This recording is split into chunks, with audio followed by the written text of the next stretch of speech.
ক্বালা ইউনুস আস-সাদাফি, ইউনুস আস-সাদাফি রাহিমাহুল্লাহ, তিনি একজন বিখ্যাত আলেম ছিলেন, ইমাম শাফিঈ রাহিমাহুল্লাহর ওই সময়কালীন তারা ছিলেন। বলছেন ইউনুস আস-সাদাফি রাহিমাহুল্লাহ বলেন, মা রাআইতু আ'কালা মিনাশ শাফিঈ, আমি শাফিঈর চেয়ে অধিক বুদ্ধিমান জ্ঞানী লোক আমি দেখি নাই।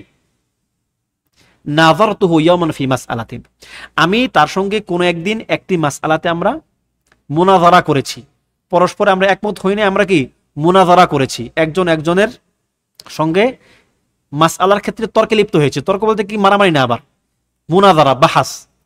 সুম্মা ইফতারাকনা, এবং আমরা পৃথক হয়ে গেছি, আমরা আমাদের বাহাস শেষ, মুনাযারা শেষ, আমরা একমত হইনি, আমরা পৃথক হয়ে গেছি। ওয়া লাকিয়ানি, সে আমার সঙ্গে এসে সাক্ষাৎ করেছে।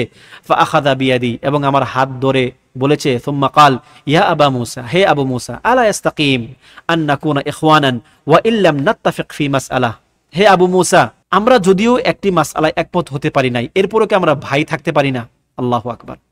কত তাওয়াদু, কত নম্রতা, একজন মানে আলেমের সঙ্গে মুখালিফ হওয়া সত্ত্বেও কত আন্তরিক ব্যবহার, আন্তরিক আচরণ, এটা আপনি কোথায় পাবেন? এরকম আলাম, এরকম ওলামাগণের পরে এটা আপনি কোথাও পাবেন? সম্ভবত ওলামাগণের ইন্তেকালের সাথে সাথে, তাদের চলে যাওয়ার সাথে সাথে এই আদবগুলো আমরা হারিয়ে ফেলেছি। আল্লাহ তাআলা আমাদেরকে তাদের খায়ের থেকে মাহরুম না করেন।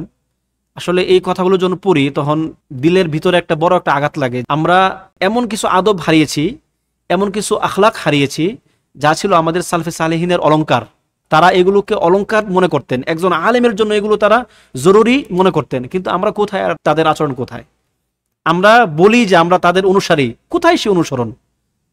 সুবহানাল্লাহ, তারা ছিলেন আকাশের তারার মতো, আর আমরা এখন জমিনের কীটপতঙ্গের মতো হয়ে গেছি। পরস্পরের সঙ্গে যখন আমরা ইখতিলাফ করি, একজন একজনকে এমন শত্রু ভাবতে শুরু করি, একজন ইহুদিকে আমরা ততটা বড় শত্রু মনে করি না যতটুকু না আমি আমার ভাইকে মনে করি।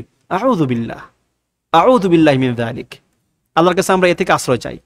একজন তালেবে ইলমের জন্য এটা কখনোই কোনো ক্রমে উচিত না, কোনোভাবেই গ্রহণযোগ্য না সেটা।